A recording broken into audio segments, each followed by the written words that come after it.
Wilson and you're watching A News. Let's take a look at today's top stories. At least 21 people have been killed and dozens more injured after 2 trains derailed in southern Spain. Chile declares a state of catastrophe as deadly wildfires kill 18 and threaten cities.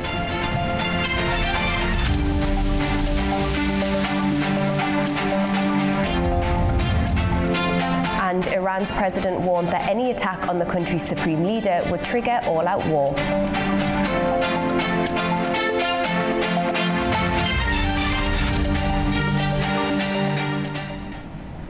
Thanks for joining us.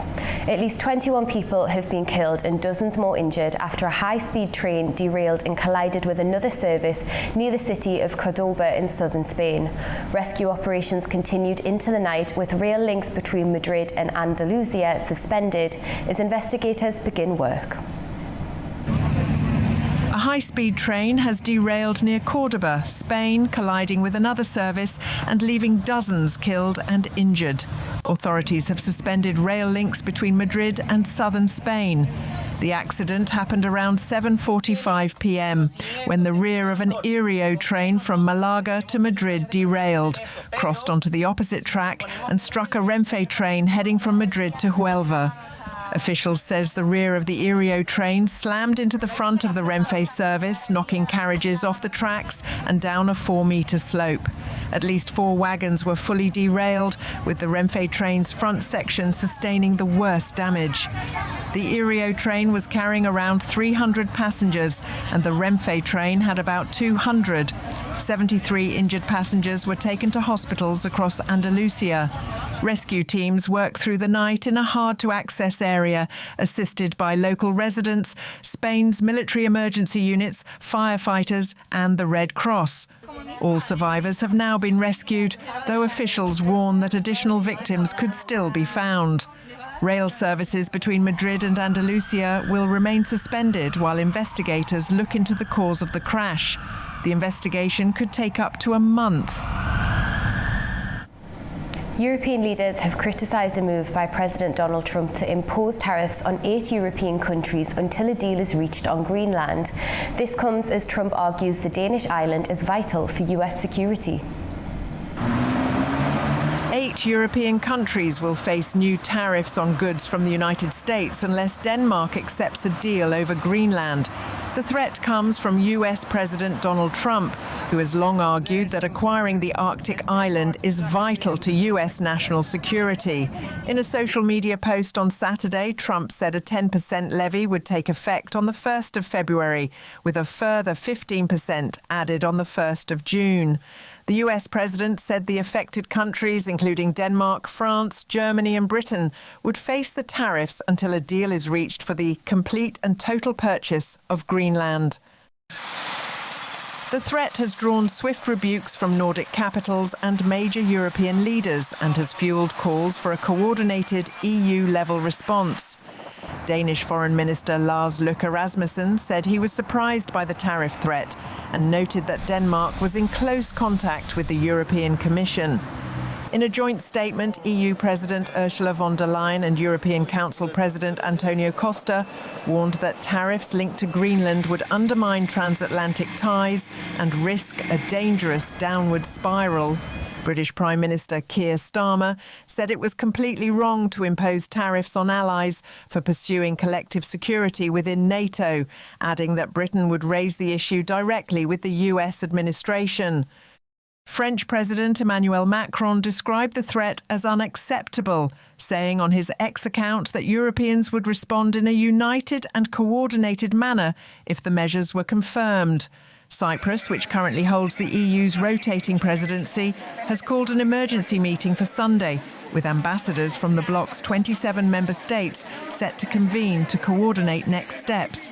The episode has also reignited debate over whether the EU should activate stronger defensive trade tools, including the bloc's so-called bazooka, the anti-coercion instrument, further complicating EU-US trade politics in the European Parliament. The annual World Economic Forum opens in Davos as world leaders gather to discuss key political and economic challenges. Organisers say the event will feature the largest ever US delegation led by President Trump. Business and political leaders gathers in Davos for the World Economic Forum's annual meeting as the global rules-based economic order faces growing pressure. The 56th edition of the forum, running from January 19th to 23rd, is being held under the theme A Spirit of Dialogue. Forum leaders say dialogue is essential at a time of rising geopolitical tensions and economic uncertainty. US President Donald Trump is expected to attend, leading the largest American delegation in Davos history. It will include senior cabinet members, Trump's special envoy Steve Witkoff, his son-in-law Jared Kushner, and a bipartisan group from Congress. World Economic Forum President Borge Brende said dialogue is not a luxury but a necessity, though critics argue the forum risks losing relevance as major powers pursue national interests. More than 3,000 delegates from over 130 countries are expected, including 64 heads of state and government, with key discussions focusing on global trade, geopolitics, and artificial intelligence. Organisers say the meeting aims to help leaders find common ground and shape cooperation for the future. Ukraine's top negotiator Rustem Umerov said on Sunday that talks with US officials on a resolution to the war with Russia would continue at the World Economic Forum. Meanwhile, President Zelensky said Kyiv was fully informing Washington about Moscow's continued strikes on Ukraine's energy infrastructure. There were reports today from our delegation in the United States. Rustem Umerov briefed on meetings with representatives of President Trump. Several rounds of negotiations have already taken place, and work is underway on the documents needed to end the war. It is important that the Ukrainian team fully informs the American side about what is happening in Ukraine and about Russia's constant strikes on our energy system. If the Russians truly and seriously wanted to end the war, they would focus on diplomacy rather than missile attacks, blackouts, and attempts to cause damage even to our nuclear power plants. We have data on the facilities that Russia has conducted reconnaissance on, reconnaissance in preparation for strikes. Everything clearly shows that diplomacy is definitely not a priority for Russia. This must be acknowledged. Pressure must continue on the aggressor and on the real cause of this war. The cause is in Moscow. This week, we will work to increase such pressure and to ensure a clear global position on Russia. Over to the Portuguese presidential elections now, where former Socialist Party leader António José Seguro has taken the lead in the first round against his far-right rival André Ventura. The final result will be decided in a runoff next month. Moderate socialist António José Seguro is leading the first round of Portugal's presidential election, with far-right leader André Ventura in second, according to exit polls and partial results. With nearly 80% of votes counted, Seguro has just over 30%, Ventura 25.6%, and João Coutrinho de Figueiredo of the pro-business Liberal Initiative likely came third with 16 to 21%. Ventura's Chega party, founded 7 years ago, has quickly become the main opposition in parliament, campaigning on strong anti-immigration policies. Ventura says he wants to unite the right and prevent another socialist president.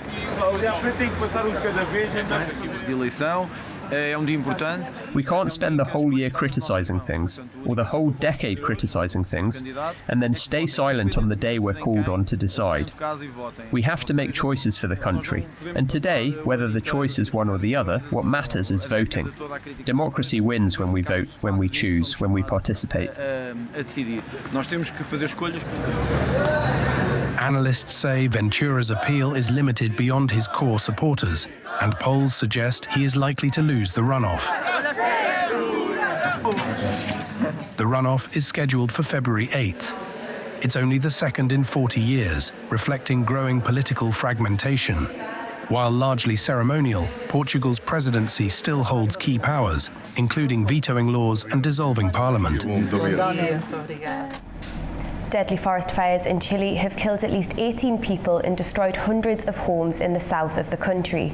The government has declared a state of catastrophe as the flames spread from forests into cities, forcing mass evacuations of people to safety. Dozens of people have been killed in Chile as fast-moving forest fires tore through southern regions over the weekend, destroying hundreds of homes. Officials warn the death toll is likely to rise as crews reach neighborhoods that were cut off by the flames. The fires have hit the Biobío and Ñuble regions, around 500 kilometers south of the capital Santiago, spreading from forested hillsides into urban areas, including the city of Concepción. In this area, the truth is we're used to fires. We're used to seeing this. We saw it last year too, the year before too. But each year seems worse than the one before. I think this time the catastrophe is different because it reached the urban area, and that's what's painful.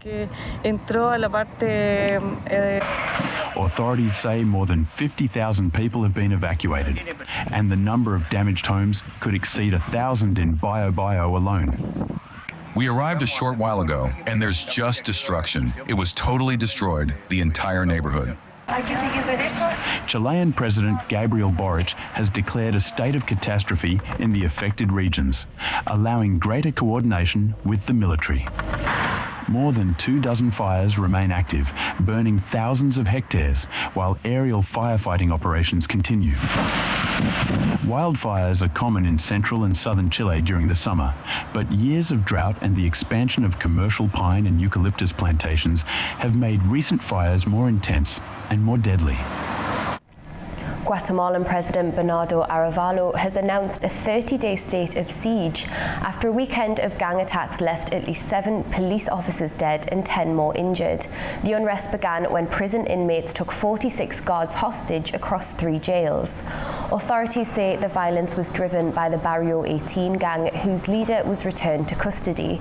Arévalo stressed the state of siege is targeting organised crime and won't restrict everyday life, though schools will be closed nationwide on Monday for safety. Security forces say they've now regained control of the prisons, ending the hostage crisis.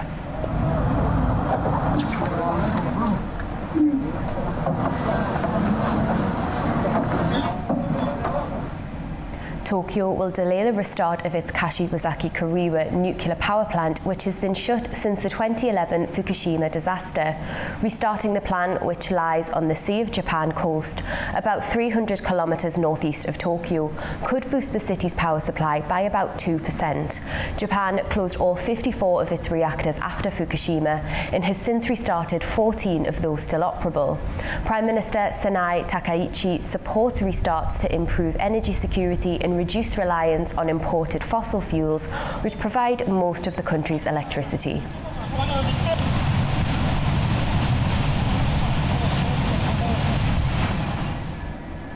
Back to the World Economic Forum now, who are warning that the choices made by leaders today will define global stability for the next decade.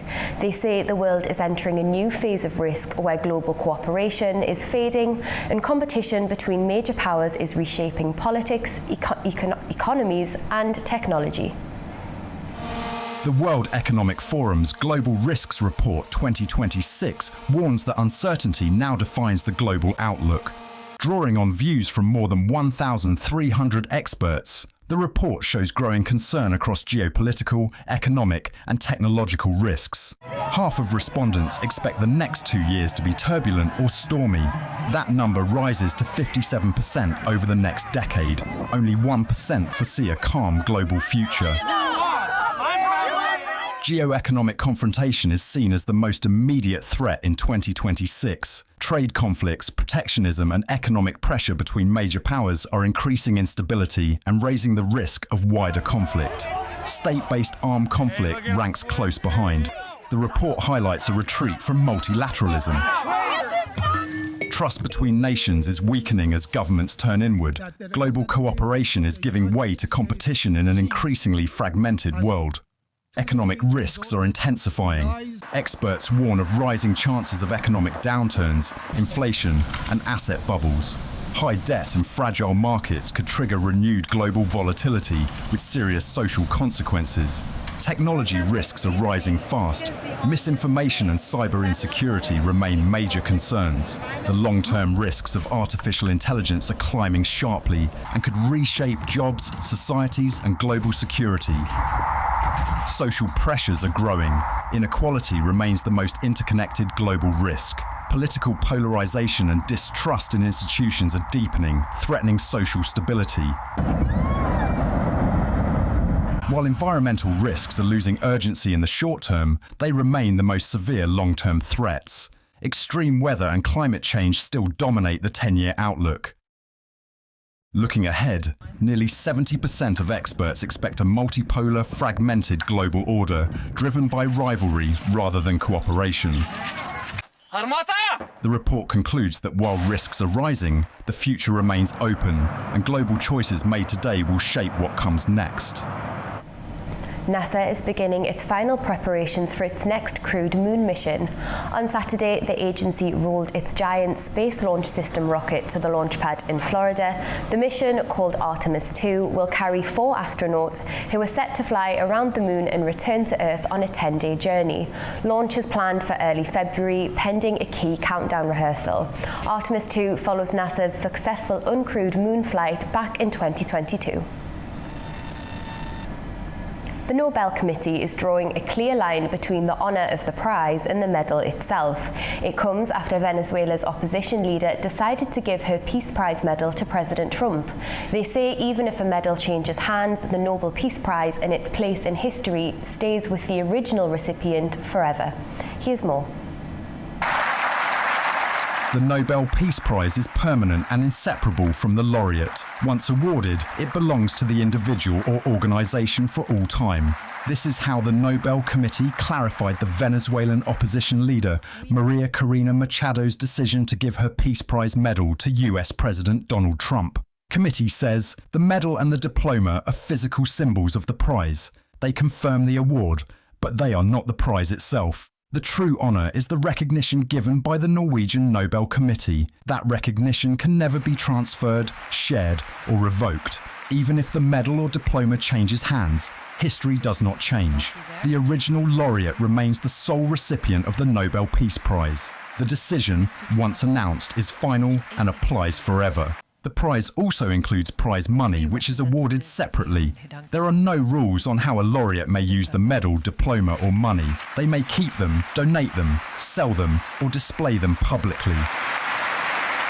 Many Nobel medals are now held by museums, universities or public institutions. Others have been sold or donated over the years. These actions do not affect the status of the laureate or the meaning of the award. The Norwegian Nobel Committee does not monitor or judge what laureates do after receiving the prize. The award is based solely on their contributions at the time of the decision. Any later statements or actions are the responsibility of the laureate alone. A Nobel Peace Prize also cannot be withdrawn under any circumstances. There is no mechanism in the Nobel Foundation's statutes to reverse an award. The gold medal itself is made of 18-karat gold and was designed in 1901. It features Alfred Nobel on one side and a symbol of human fraternity on the other. Now we'll take a look at the major stories from the region.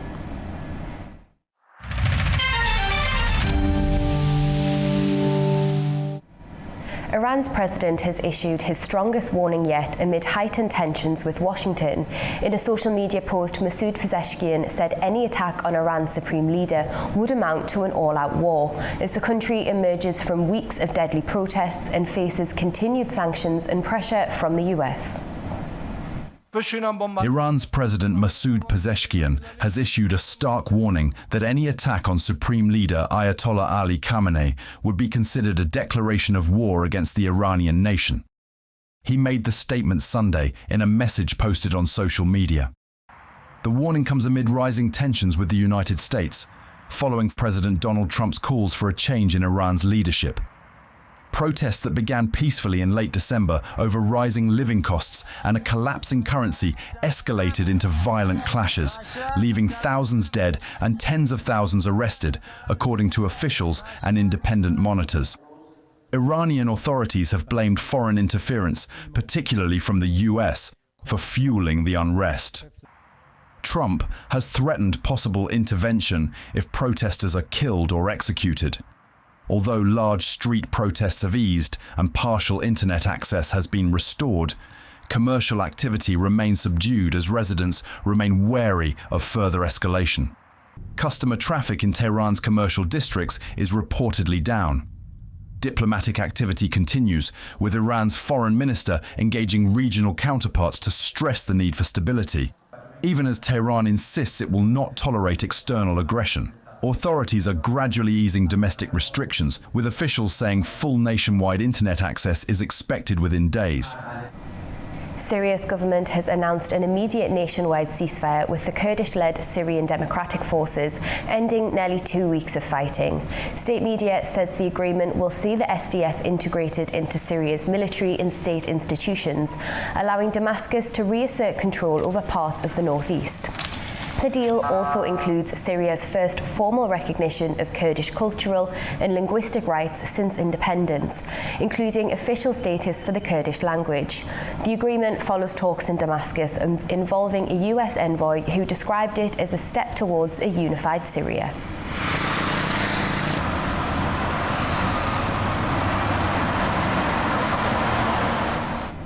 A major fire in central Karachi in Pakistan has killed at least 11 people, including a firefighter, and injured at least 20 others. The blaze tore through a shopping centre on Saturday, housing around 1,200 shops, leaving them in ruins. Fire crews battled the flames overnight and say around 60 people are still missing. Shop owners described the fire as a lifetime of work destroyed, as authorities warned the building remains unstable and could still collapse. The cause of the fire is under investigation.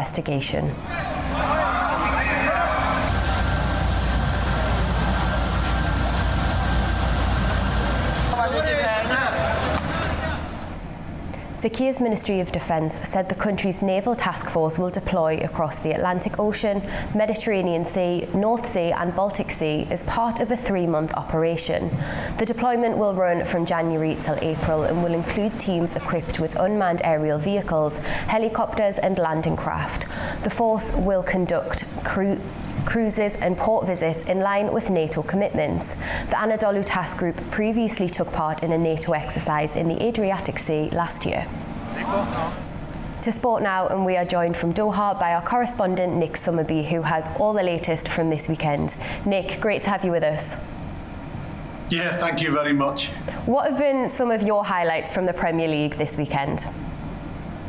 Well, it really has. It started off with a Manchester derby, which was Michael Carrick, the interim manager, the ex-legend as a player, who's going to take the club until the end of the season, and then there's going to be a big name after the World Cup going to come in. But what a start to his campaign. I don't think anybody could have seen it at all. We thought Manchester City, with the new signings, what they're bringing in, and they're going to have a real bid for the to try and get into the title race. It wasn't. It was all about Manchester United, and it was Manchester United of old. I'm talking about the passion, the belief. Old Trafford was bouncing. Manchester City just simply were not good enough. It was a big performance. It then leads on to, is Carrick going to get the job? We've done this. We've seen this before. I think we've got to give him time, and we've got to see how he goes throughout the season. But a big performance from him. Chelsea won 2-0. Liam Rosenior, the manager, with his first victory. Liverpool could only manage a draw. But the big talking point really was Arsenal dropped points. They drew at Forest, and it was an opportunity. As I said, Manchester City didn't win. Villa, what could they do? They got beat against Everton last night at home as well. So nobody's capitalised. So I suppose it was a point gain for Arsenal. Nobody's getting anywhere near them. If Arsenal would have won, they would have been 9 points clear. But to me, it just seems all about Arsenal this season. The bunch behind them, even when Arsenal drop points, they're not making anything of it, and they're not making the gap shorter. So possibly a good weekend for Arsenal. And what about the rest of the continent? What's the latest from the tournaments across Europe? Well, I go straight into France, and we look at Lens, who have been leading. They've lost one game in 16. And everyone says, well, Paris Saint-Germain, with the quality what they've got and the depth what they've got, eventually they're going to go and win it. Well, probably that's going to be the case, but you've got to say hats off to Lens. Once again beating Auxerre at the weekend. Paris Saint-Germain winning 3-0, so the pressure's on and they're holding it. You look at Marseille, they're pretty much out of it. You'd have to take it. They have to pretty much go undefeated. But it's about the battle of those two there. Paris Saint-Germain are going to start putting the pressure on. This is the business end of the season. But well done to Lens. Once again, you're waiting for him to buckle. You're waiting for him to feel the pressure, and they don't seem to be feeling it at all. So well done to them. And can they hold on right to the very end? There's a lot to do. Gone away from that is Spain. We have a surprise. Barcelona losing against Real Sociedad 2-1. Did we expect that? We didn't at all. Real Madrid beating Levante 2-0. It's down to 1 point now. All of a sudden now it's where you think it's going to be about Barcelona. You get the feeling now. Alonso's left. Has it all clicked into gear? I mean, straight away you look at Villarreal. 41 points, they're right out of it, and then all of a sudden 48 points for Real Madrid, 49 for Barcelona. So all of a sudden this weekend is a big turning point, and you get the feeling that all of a sudden we've got the two going up against each other from here to the end of the season. Also going into Germany, I mean, do I need to really show you the table there? It's all about Bayern Munich. We may as well rip it up now and give the trophy to them now. They won 5-1 against Leipzig. They've only lost one game all season, and that's in the Champions League against Arsenal. So Vincent Kompany, who they say may be the next Manchester City manager, this is a format, and what an achievement he's done. Won the league last year, and looking like he's going to do back-to-back. I think they're a real contender as well in the Champions League. It could be a really successful season for Bayern Munich. Obviously, Harry Kane scoring as well, but everything about it, the club is really in good hands at the moment. I don't see anybody getting anywhere near them. Italy as well. I mean, I've got real enjoyment with watching the Italian league, and I have done last season. Same again. Inter winning 1-0, Napoli winning 1-0, AC Milan winning 1-0, and Roma winning 2-0 as well. So Inter are top with 49 points, AC Milan with 46, Napoli with 43. And then, as you can see there, Roma with 42, Juventus a little bit too much far out of it. But the battle for me is obviously Napoli, AC Milan and Inter. Inter are going to take some moving as well, because to me, I think they are possibly the favourites. But it's changing every week. It's an exciting league. In the Africa Cup of Nations wrapped up yesterday, didn't it? Tell us who won. We've had everything in it. What an ending, by the way. Senegal winning 1-0. Papa Gueye with the goal, and that is in extra time as well. There was a penalty shout. Senegal, the players left the pitch because they weren't happy at all with the penalty decision. I'm talking about going in the dressing room. From when the decision was given and the penalty was awarded, it was nearly over 20 minutes till the game carried on. We had everything. We had disallowed goals. Then when they came back on the pitch there, Diaz with the Panenka. I mean, of all times to try Panenka, the chip, the penalty is saved. What are you thinking? But we needed a bit of quality, and that's what Papa Gueye did. What a goal to win it. It's the second time they've won it. They won it in 2021 by beating Egypt. So what a tournament. And we're seeing passion, and we're looking at some of these nations now, and they really are improving. But when we watch the African Cup of Nations, not only on the pitch is it full of passion, off the pitch as well, but there were some awful scenes as well, with the crowd, with the players stopping, with them going down the tunnel into the dressing room. So it had a mixture of all different types of emotions, and eventually it was all about Senegal, and congratulations to them. Wow, what a tournament. And what else is making headlines in the world of sport today? Well, we've got the tennis, and it's over in the Australian Open, Alcaraz, and your usual stars are getting back into the groove as the tennis season starts again. So really do keep your eye on that. Also this week, as we have the Champions League again coming. I mean, it's football constantly for a lot of these top teams. The percentage, the ones which are at the top of the leagues and in the Champions League, it's football all the time with their domestic football as well. But games to look forward to is Inter versus Arsenal. I mean, look at Arsenal, what a successful campaign. Real Madrid, Monaco, Spurs, Dortmund, and there's a certain Quaribag playing Frankfurt, which could be interesting, which I want you to tell me about them, because you've been following them a little bit more than me. That's right. So all eyes are on Karabak's game against Frankfurt on Wednesday. They're sat on 7 points. So I think this game is going to be crucial, isn't it, to get those final few points, because their final game next week is against Liverpool.